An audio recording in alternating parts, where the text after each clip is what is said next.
ഇന്ന് നമ്മൾ 2025 ഏറ്റവും വലിയൊരു ടാക്സിന്റെ ഒരു അപ്ഡേറ്റ് ആണ് നമ്മൾ ഡിസ്കസ് ചെയ്യുന്നത്. ധനമന്ത്രിയായിട്ടുള്ള നമ്മുടെ നിർമ്മല സീതാരാമൻ GST 2.0 എന്നൊരു വലിയൊരു മാറ്റം പ്രഖ്യാപിച്ചു. അതായത് 2025 സെപ്റ്റംബർ 22 മുതൽ 5%, 12%, 18%, 28% എന്നിങ്ങനെ 4 സ്ലാബുകളിൽ വളരെ സങ്കീർണമായിട്ടുള്ള സ്ട്രക്ചർ ഉണ്ടായിരുന്ന സ്ലാബുകളെ ഏറ്റവും ലളിതമാക്കിയിട്ട് അതിനെ 5% അതുപോലെ 18% എന്ന് പറഞ്ഞ 2 സ്ലാബിലേക്കും, അതുപോലെ ആഡംബരമായിട്ടുള്ള ചില സർവീസുകളും ഗുഡ്സുകളും ഉണ്ട്, അതിനെ സിൻ ഗുഡ്സ് എന്ന പേരിൽ ഒരു പ്രത്യേക വിഭാഗവും കൂടെ ആഡ് ചെയ്തുകൊണ്ട് അതിന് 40% എന്നൊരു സ്ലാബിലേക്ക് പോകുന്നത്. അപ്പൊ ഇങ്ങനെ വളരെ കോംപ്ലിക്കേറ്റഡ് ആയിരുന്ന ഒരു GST എന്ന് പറയുന്ന സംവിധാനത്തിനെ വളരെ ലളിതമാക്കിക്കൊണ്ട് ഈ 3 സ്ലാബുകളിലേക്ക് ധനമന്ത്രി കൊണ്ടുവന്നു. അതായത് ആദ്യത്തെ ഒരു സ്ലാബ് എന്ന് പറയുന്നത് സീറോ ടാക്സ്, അവശ്യ വസ്തുക്കളെല്ലാം പഴങ്ങൾ, പച്ചക്കറികൾ, പാല്, റൊട്ടി, പിന്നെ ഇപ്പോൾ വ്യക്തിഗത ഇൻഷുറൻസ്, അതായത് ആരോഗ്യ ജീവൻ ഇൻഷുറൻസ് എന്നിവയും പൂർണ്ണമായിട്ടും നികുതി രഹിതമാണ്. അത് കൂടാതെ വിദ്യാഭ്യാസ ഇനങ്ങളായിട്ടുള്ള പെൻസില്, ഭൂപടങ്ങൾ, എക്സസൈസ് ചെയ്യാനുള്ള ബുക്സ്, ഇങ്ങനെയുള്ള കുറച്ച് കാര്യങ്ങളും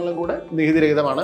അടുത്തൊരു സ്ലാബ് എന്ന് പറയുന്നത് എന്താണ്? 5% വരുന്ന ഒരു സ്ലാബാണ്. അതിൽ വരുന്ന ഐറ്റംസ് എന്തൊക്കെയാണ്? നമ്മുടെ ഡെയിലി യൂസിന് ആവശ്യമായിട്ടുള്ള ഹെയർ ഓയിൽ, ഷാംപൂ, സോപ്പ്, അതുപോലെ ഡയറി ഉൽപ്പന്നങ്ങൾ, പാസ്ത, ലഘുഭക്ഷണങ്ങൾ എന്നിവ ഇപ്പോൾ 5% ഈ നികുതി എന്ന് പറയുന്ന ഒരു സ്ലാബിലാണ്. അതായത് അതുകൂടെ ഈ കാർഷിക ഉപകരണങ്ങൾ, വിദ്യാഭ്യാസ ഉപകരണങ്ങൾ സംഭവിച്ചൊരു കാര്യം എന്ന് പറഞ്ഞാൽ 12% നികുതികളായിരുന്നത് 5%ലേക്ക് കുറേ ഉണ്ടായി. അപ്പൊ ഇത് തീർച്ചയായിട്ടും ഈ കൃഷിയും പഠനവും എന്താണ് കൂടുതൽ ആളുകൾക്ക് അഫോർഡബിൾ ആക്കുന്ന ഒരു അങ്ങനത്തെ ഒരു മേഖലയിലേക്ക് ഇതിപ്പോൾ മാറി എന്നുള്ളതാണ് നമുക്ക് മനസ്സിലാക്കാൻ പറ്റുന്ന കാര്യം. അടുത്തത് 18% വരുന്ന ഒരു സ്ലാബാണ്. അതായത് ഭൂരിഭാഗം സേവനങ്ങളും സർവീസുകളും അതുപോലെ പ്രോഡക്ട്സും ഈ സ്ലാബിലാണ് വരുന്നത്.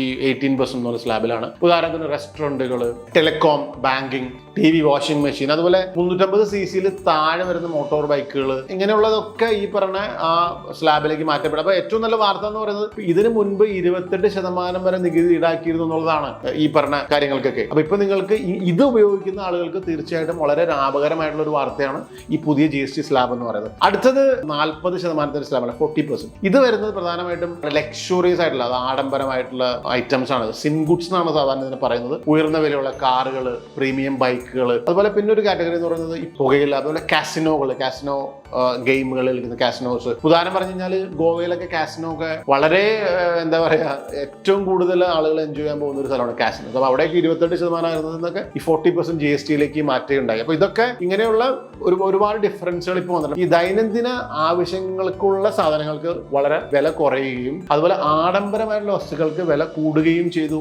എന്നുള്ളതാണ് നമ്മൾക്ക് ഈ ഒരു വലിയ മാറ്റം കൊണ്ട് നമുക്ക് മനസ്സിലാവുക.